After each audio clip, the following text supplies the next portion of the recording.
ماہ سفر ہجری کیلنڈر کا دوسرا مہینہ ہے۔ یہ مہینہ آتے ہی مسلمان اس مہینے کے تعلق سے بہت ساری خرافات میں مبتلا ہیں۔ بہت سارے مسلمان ایسے ہیں جو اس مہینے کو منحوس سمجھتے ہیں، اس مہینے کے اندر بہت سارے کام انجام نہیں دیتے ہیں، جیسے اس مہینے میں شادی بیاہ نہیں کرتے، اس مہینے میں سفر نہیں کرتے ہیں، خوشی کی تقریبات منعقد نہیں کرتے ہیں، بہت سارے ایسے کام انجام دیتے ہیں جن کا اسلام سے کوئی تعلق نہیں ہے، اور یہ جاہلیت کا عقیدہ ہے۔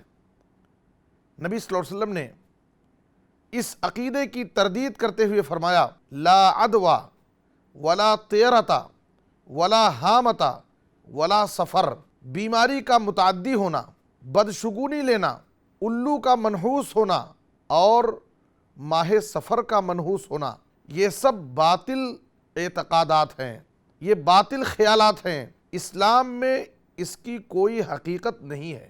نبی صلی اللہ علیہ وسلم نے ولا سفر کہہ کر کے ماہ سفر کے تعلق سے زمانے جاہلیت میں جو نحوست کا عقیدہ پایا جاتا تھا، آپ صلی اللہ علیہ وسلم نے اس عقیدے کی تردید کر دی، اور کسی مہینے سے، کسی دن سے، کسی جگہ سے، کسی وقت سے نحوست لینا، بدشگونی لینا، اسے منحوس سمجھنا، اسے برا سمجھنا، یہ شرکیہ عمل ہے۔ نبی صلی اللہ علیہ وسلم نے فرمایا، الطیرۃ شرکن، الطیرۃ شرکن، الطیرۃ شرکن، 3 مرتبہ نبی صلی اللہ علیہ وسلم نے کہا بدشگونی لینا شرک ہے، بدشگونی لینا شرک ہے۔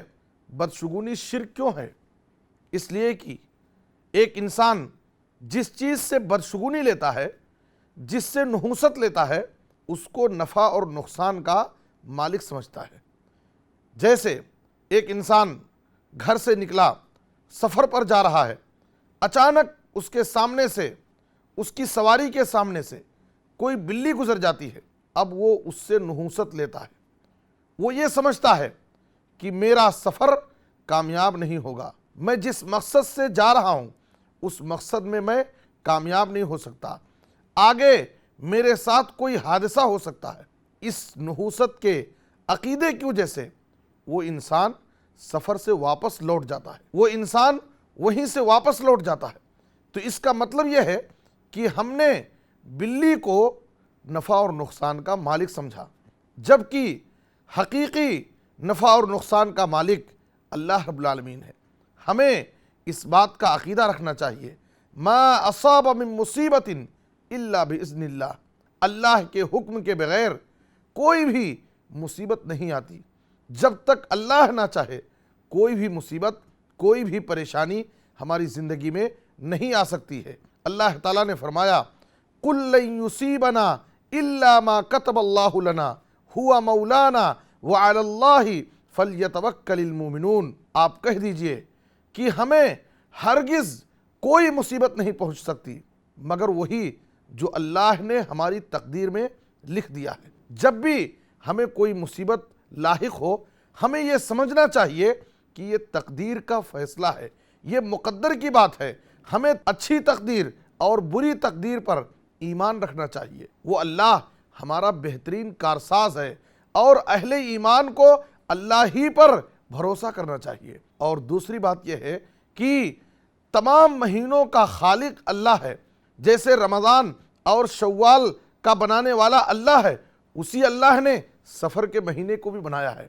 ہم غور کریں کہ جس طریقے سے اگر اس مہینے کے بارے میں ہم یہ سمجھتے ہیں کہ اگر ہم شادی کریں گے تو طلاق واقع ہو جائے گی، اولاد نافرمان ہوگی، اگر اس مہینے میں ہم خوشی کی تقریبات منعقد کریں گے تو وہ غمی میں بدل جائے گی، کاروبار کریں گے تو لاس ہو جائے گا، ہم یہ کیوں نہیں سوچتے کہ آخر دوسرے مہینوں میں جو شادیاں ہوتی ہیں، کیا اس میں خلا اور طلاق کے مسائل نہیں پیش آتے؟ کیا دوسرے مہینوں میں جو ہم تقریبات منعقد کرتے ہیں، کیا اس میں حادثات پیش نہیں آتے ہیں؟ ساری چیزوں کا خالق اور مالک اللہ ہے، ہمیں اللہ پر بھروسہ کرنا چاہیے۔ اللہ سے دعا ہے کہ اللہ تعالیٰ ہمیں ہر قسم کے باطل اعتقادات سے محفوظ رکھے اور خالص ایمان اور توحید پر قائم رکھے.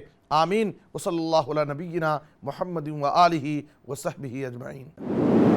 مرسی ٹی وی کے مزید ویڈیوز کے لیے ہمارے چینل کو سبسکرائب کریں اور بیل آئیکن کو کلک کرنا نہ بھولیں. جزاک اللہ خیر. مرسی ٹی وی، پیغام رحمت.